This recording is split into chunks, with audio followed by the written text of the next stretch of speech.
Hello everyone, welcome back to learn with Palak. क्या आप ready हैं ज्योमेट्री की एक और एक्साइटिंग जर्नी के लिए? आज हम ज्योमेट्री पार्ट सेकंड पढ़ने वाले हैं, जहां हम नए कॉन्सेप्ट को easy tricks, real life examples और इंटरेस्टिंग एक्सप्लेनेशन के साथ समझेंगे। तो जल्दी से अपनी नोटबुक और पेंसिल रेडी कर लीजिए और अपना फुल फोकस स्क्रीन पर रखिए। तो चलिए स्टार्ट करते हैं आज का ये session. When two rays or two line segments start from the same point, they form a shape called an angle. The common starting point is called the vertex. जब दो रेज या दो लाइन सेगमेंट्स एक ही point से start होते हैं तो उनके बीच जो ओपनिंग बनती है उसे एंगल या कोण कहते हैं, और जिस पॉइंट से दोनों रेज या लाइन सेगमेंट शुरू होते हैं उन कॉमन पॉइंट को वर्टेक्स या शीर्ष कहते हैं। Next, acute angle. An angle that measures less than 90 degree is called an acute angle. जिस एंगल की मेजरमेंट 90 डिग्री से कम होती है उसे acute एंगल कहते हैं। ये एंगल छोटा और कम खुला हुआ दिखाई देता है, इसलिए इसे स्मॉल ओपनिंग एंगल भी कहते हैं। एग्जाम्पल 30 डिग्री, 45 डिग्री और 60 डिग्री, ये सब एक्यूट एंगल्स हैं क्योंकि इनकी मेजरमेंट 90 डिग्री से कम है। Next, right angle. An angle that measures exactly 90 degree is called a right angle. जिस एंगल की मेजरमेंट बिल्कुल 90 डिग्री होती है उसे राइट एंगल कहते हैं। Next, vertex. The point where two rays और two segments meet is called the vertex. जिस पॉइंट पर दो रेज या दो लाइन सेगमेंट मिलते हैं उस पॉइंट को वर्टेक्स कहते हैं। यही पॉइंट एंगल की स्टार्टिंग पॉइंट होती है। इसी पॉइंट से दोनों रेज अलग अलग डायरेक्शन में जाती है और एंगल बनाती है। इमेज में बी पॉइंट वर्टेक्स है क्योंकि दोनों रेज इसी पॉइंट से स्टार्ट हो रही है। अब हम ऑब्ट्यूस एंगल के बारे में समझते हैं। सबसे पहले इमेज की लाइन पढ़ते हैं। An angle that measures more than 90 degree but less than 180 degree is called an obtuse angle. इसका मतलब है अगर किसी एंगल की मेजरमेंट 90 डिग्री से ज़्यादा हो और 180 डिग्री से कम हो तो उस एंगल को ऑब्ट्यूस एंगल कहते हैं। यहाँ पॉइंट बी से दो रेज निकली है, बी ए और बी सी। ये दोनों रेज मिलकर एक एंगल बना रही है। नोटिस करिए कि एंगल राइट एंगल 90 डिग्री से थोड़ा ज़्यादा ओपन है, इसलिए इसके पास लिखा होता है more than 90 degree but less than 180 degree. मतलब एंगल की वैल्यू 90 डिग्री और 180 डिग्री के बीच हो सकती है, जैसे 100 डिग्री, 110 डिग्री, 120 डिग्री, 135 डिग्री या 150 डिग्री। इसलिए ये ऑब्ट्यूस एंगल है। इन तीन रूल को हमेशा याद रखिए। Less than 90 degree acute angle, exactly 90 degree right angle, more than 90 degree but less than 180 degree obtuse angle. अगर आप ये सिंपल रूल याद रख लेंगे तो किसी भी एंगल को देखकर तुरंत बता सकते हैं कि वो एक्यूट, राइट या ऑब्ट्यूस एंगल है। An angle that measures 180 degree is called a straight angle. जब किसी एंगल का मीजर 180 डिग्री होता है उसे स्ट्रेट एंगल कहते हैं। ये बिल्कुल सीधी लाइन होती है क्योंकि दोनों रेज अपोजिट डायरेक्शन में होती है। Next, reflex angle. An angle whose measurement is more than 180 degree and less than 360 degree is called a reflex angle. जिस एंगल का मीजर 180 डिग्री से ज़्यादा और 360 डिग्री से कम होता है उसे रिफ्लेक्स एंगल कहते हैं। ये एक बड़ा ओपनिंग एंगल होता है। An angle that measures 360 degree is called a complete angle. जब एंगल 360 डिग्री का होता है उसे कंप्लीट एंगल कहते हैं। इसमें एक पूरा टर्न कंप्लीट हो जाता है, इसलिए इसे फुल टर्न भी बोलते हैं। Quick summary: 180 degree equals to straight angle, सीधी लाइन। 180 डिग्री से ज़्यादा और 360 डिग्री से कम इक्वल टू रिफ्लेक्स एंगल, बड़ा opening. 360 degree equals to complete angle, एक पूरा टर्न। इन तीनों एंगल को याद रखना बहुत इजी है, बस इनके डिग्री वैल्यू याद रखिए और आप कभी कंफ्यूज नहीं होंगे। स्टूडेंट्स, अब हम एंगल से रिलेटेड कुछ इम्पोर्टेंट टर्म्स को समझेंगे। ये टर्म्स ज्योमेट्री में बहुत यूज़ होती है। अगर आप इन्हें अच्छे से समझ लेंगे तो क्वेश्चन सॉल्व करना बहुत इजी हो जाएगा। Complementary angle: if the sum of the measurement of two angles is 90 degree then they are called complementary angles. इसका मतलब है कि दो अलग अलग एंगल्स को अगर हम ऐड करें और उनका टोटल 90 डिग्री आए तो उन्हें कंप्लीमेंट्री एंगल कहते हैं।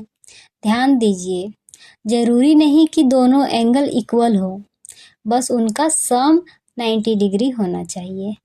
जैसे 30 degree plus 60 degree equals to 90 degree, 45 degree plus 45 degree equals to 90 degree, या 20 degree plus 70 degree equals to 90 degree. ये तीनों पेयर्स कंप्लीमेंट्री एंगल हैं। Easy trick: complementary angles equals to complete 90 degree. बस याद रखिए total 90 degrees equal to complementary angle. Next, supplementary angle: if the sum of the measurements of two angles is 180 degree then they are called supplementary angles. अगर दो angles को add करने पर answer 180 degree आए तो उन्हें सप्लीमेंट्री एंगल्स कहते हैं। ये अक्सर स्ट्रेट लाइन बनाते हैं। Examples: 110 degree plus 70 degree equals to 180 degree, 90 degree plus 90 degree equals to 180 degree, 120 degree plus 60 degree equals to 180 degree. ये सब सप्लीमेंट्री एंगल्स हैं। Supplementary angles equals to straight line equals to 180 degree. Adjacent angles: two angles are said to be adjacent angles when they have a common vertex, a common side and do not overlap. अब image को ध्यान से देखिए।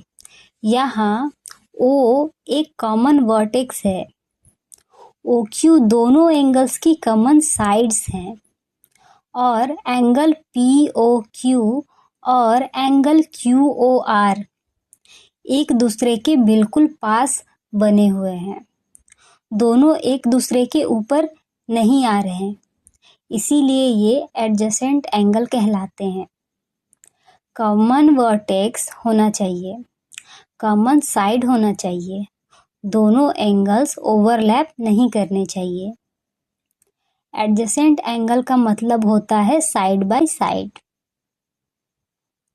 Next, linear pair angles: two adjacent angles which have opposite rays are called linear pair angles. Linear pair adjacent angles का ही special case होता है। यहाँ दोनों एंगल्स एक कॉमन साइड शेयर करते हैं और उनकी बाकी रेस अपोजिट डायरेक्शन में होती है। इस वजह से ये मिलकर एक स्ट्रेट लाइन बनाते हैं और इन दोनों एंगल्स का टोटल हमेशा 180 डिग्री होता है। 120 degree plus 60 degree equals to 180 degree. ये है example. Linear pair equal to straight line equals to 180 degree. ठीक है।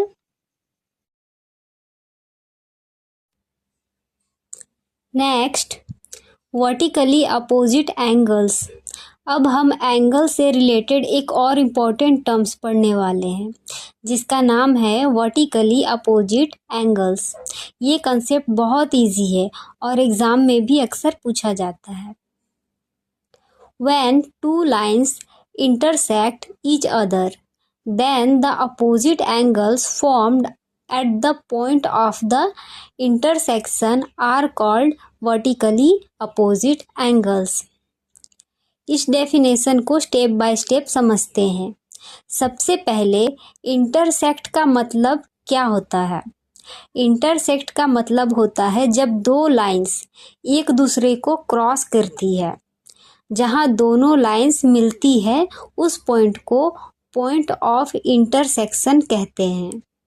इमेज में देखिए, दो लाइंस एक दूसरे को क्रॉस कर रही है और बीच में पॉइंट ओ बना हुआ है। अब जब ये लाइंस क्रॉस करती है तो टोटल 4 एंगल्स बनते हैं। इन 4 एंगल्स में जो एंगल्स एक दूसरे को बिल्कुल सामने होते हैं उन्हें वर्टिकली अपोजिट एंगल्स कहते हैं। यानी अपोजिट मीन्स बिल्कुल सामने वाला एंगल्स। इमेज में एंगल AOD और एंगल BOC एक दूसरे के बिल्कुल अपोजिट हैं, इसलिए ये वर्टिकली अपोजिट एंगल्स हैं। इसी तरह एंगल AOC और एंगल BOD ये भी वर्टिकली अपोजिट एंगल हैं। Important rule. सबसे इम्पोर्टेंट बात याद रखिए, वर्टिकली अपोजिट एंगल्स हमेशा इक्वल होते हैं। यानी अगर angle AOD equals to 70 degree है तो सामने वाला एंगल भी एंगल AOC 70 डिग्री ही होगा। और अगर angle AOC equal to 110 degree है तो एंगल BOD भी 110 डिग्री ही होगा। चाहे एंगल कितना भी हो, अपोजिट एंगल्स की मेजरमेंट हमेशा सेम होती है। बस इतना याद रखिए, opposite equals to equal. Image में देखिए, AB और CD लाइन पॉइंट D पर मिल रही है। यहाँ एक एंगल 90 डिग्री बना हुआ है। अब सामने वाला एंगल भी 90 डिग्री ही होगा क्योंकि दोनों वर्टिकली अपोजिट एंगल्स हैं और वर्टिकली अपोजिट एंगल्स हमेशा इक्वल होते हैं। नेक्स्ट, इस फिगर में लाइन DP लाइन AB पर 90 डिग्री का एंगल बना रहा है। यानी DP और AB एक दूसरे के परपेंडिकुलर हैं और पॉइंट C लाइन AB का मिडल पॉइंट है। इसलिए DP लाइन AB को 2 इक्वल पार्ट्स में डिवाइड कर रही है। इसी वजह से DP को परपेंडिकुलर बाइसेक्टर कहते हैं। परपेंडिकुलर प्लस मिडल से डिवाइड करने वाली लाइन और परपेंडिकुलर बाइसेक्टर इसके साथ बराबर होती है। Common mistake. बहुत बच्चे सोचते हैं कि पास वाले एंगल ही वर्टिकली अपोजिट होते हैं। ये गलत है। सिर्फ सामने वाले एंगल्स ही वर्टिकली अपोजिट एंगल होते हैं। Next, perpendicular. अब हम पढ़ते हैं परपेंडिकुलर लाइंस। ये भी ज्योमेट्री का बहुत इंपॉर्टेंट कंसेप्ट है। Two lines are called perpendicular to each other if the angle between them is 90 degree. इसका मतलब बहुत सिंपल है। जब दो लाइंस एक दूसरे को इस तरह कट करती हैं कि उनके बीच का एंगल 90 डिग्री हो, तब उन्हें परपेंडिकुलर लाइंस कहते हैं। इमेज में देखिए, लाइन AB और लाइन CD पॉइंट E पर मिल रही है और यहाँ 90 डिग्री का एंगल बना हुआ है। इसलिए हम लिखते हैं AB परपेंडिकुलर CD। यहाँ ये सिंबल परपेंडिकुलर का मतलब होता है कि AB के ऊपर CD परपेंडिकुलर है। परपेंडिकुलर लाइंस हमेशा राइट एंगल बनाती है, चाहे लाइन कितनी भी लंबी या छोटी हो। अगर एंगल 90 डिग्री है तो वो परपेंडिकुलर ही होगी। Example, angle bisector. अब राइट साइड वाली फिगर देखिए, एक बड़ा एंगल बना हुआ है, बीच से एक लाइन निकली है। ये लाइन एंगल को दो बिल्कुल इक्वल पार्ट्स में डिवाइड कर रही है, इसलिए इस लाइन को एंगल बाइसेक्टर कहते हैं। बाइसेक्टर का मतलब होता है दो इक्वल पार्ट्स में बांट देना। अगर पूरा एंगल 60 डिग्री है तो बाइसेक्टर उसे 30 डिग्री प्लस 30 डिग्री में डिवाइड कर देगा।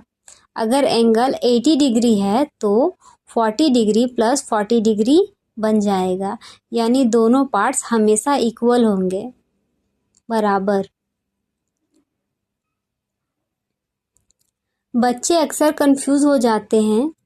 परपेंडिकुलर दो लाइंस मिलकर 90 डिग्री का एंगल्स बनाती है और एंगल बाइसेक्टर एक लाइन किसी एंगल को दो इक्वल पार्ट में डिवाइड करती है।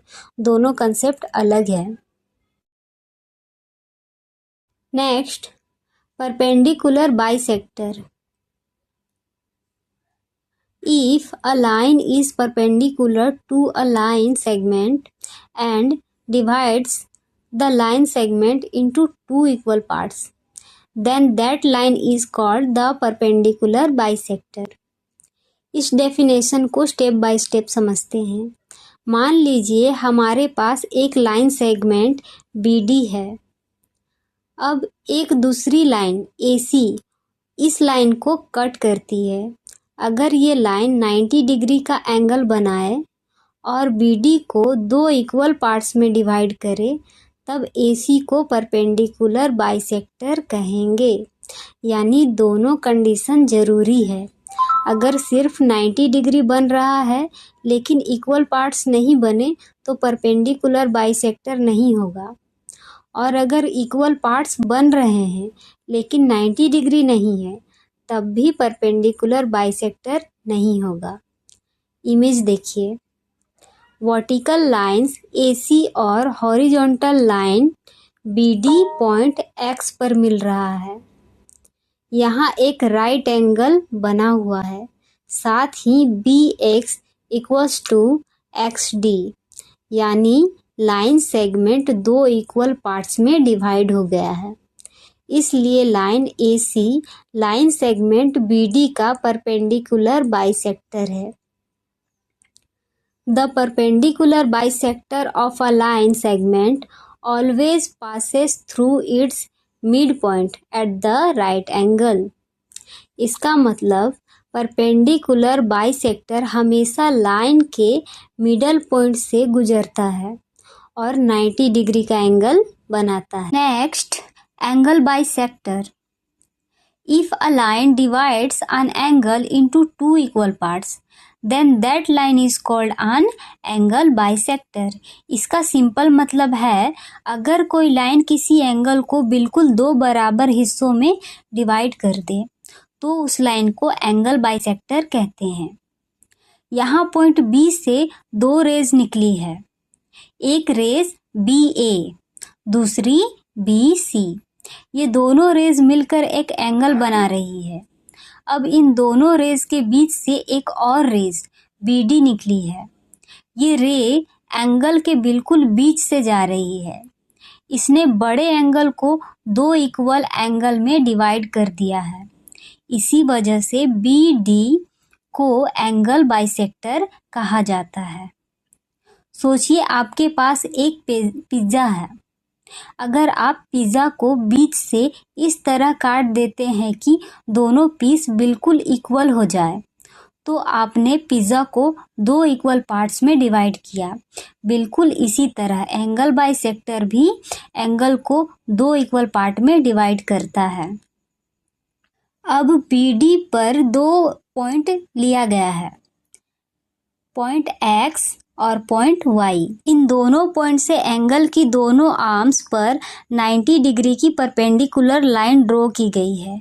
पॉइंट x से ऊपर आर्म तक distance equal to qx, lower arm तक डिस्टेंस इक्वल टू px, और इमेज में लिखा है px इक्वल टू qx। मतलब पॉइंट x दोनों आर्म से इक्वल डिस्टेंस पर हैं। इसी तरह पॉइंट y से अपर आर्म्स तक distance equals to sy, lower arm तक डिस्टेंस इक्वल टू ry, और ry इक्वल्स टू sy। मतलब पॉइंट y भी दोनों आर्म्स से इक्वल डिस्टेंस पर है। यही एंगल बाइसेक्टर की सबसे इम्पॉर्टेंट प्रॉपर्टी है। एंगल बाइसेक्टर पर जितने भी पॉइंट्स होंगे उन सभी परपेंडिकुलर डिस्टेंस एंगल की दोनों आर्म से हमेशा इक्वल होगी। अब राइट साइड वाला एग्जाम्पल देखते हैं। इमेज में एक एंगल बना हुआ है, बीच से एक लाइन निकली हुई है। उस लाइन ने एंगल को दो पार्ट्स में डिवाइड किया है, इसलिए इमेज में लिखा है एंगल 1 इक्वल्स टू एंगल 2। मतलब पहला एंगल और दूसरा एंगल इक्वल है। जब दोनों एंगल इक्वल हो जाएं तब हम कहते हैं कि ये लाइन एंगल बाइसेक्टर है। यहाँ ये ज़रूरी नहीं है कि एंगल 30 डिग्री या 60 डिग्री ही हो, बस दोनों पार्ट्स इक्वल होने चाहिए। अगर इन एंगल्स 40 डिग्री है तो दूसरा भी 40 डिग्री ही होगा। सो स्टूडेंट, मुझे उम्मीद है कि आज के इस वीडियो में जितने भी कंसेप्ट हमने पढ़े सब आपको अच्छी तरह से समझ आ गया होगा। अब आप इन कंसेप्ट को आसानी से आइडेंटिफाई भी कर सकते हैं और एग्ज़ाम में कॉन्फिडेंस के साथ सॉल्व भी कर सकते हैं। अगर वीडियो हेल्पफुल लगी हो तो वीडियो को लाइक करें, अपने फ्रेंड्स के साथ शेयर करें और चैनल को सब्सक्राइब करना ना भूलें। मिलते हैं नेक्स्ट वीडियो में एक नए और इंटरेस्टिंग टॉपिक के साथ। Thank you for watching. Keep learning and keep growing.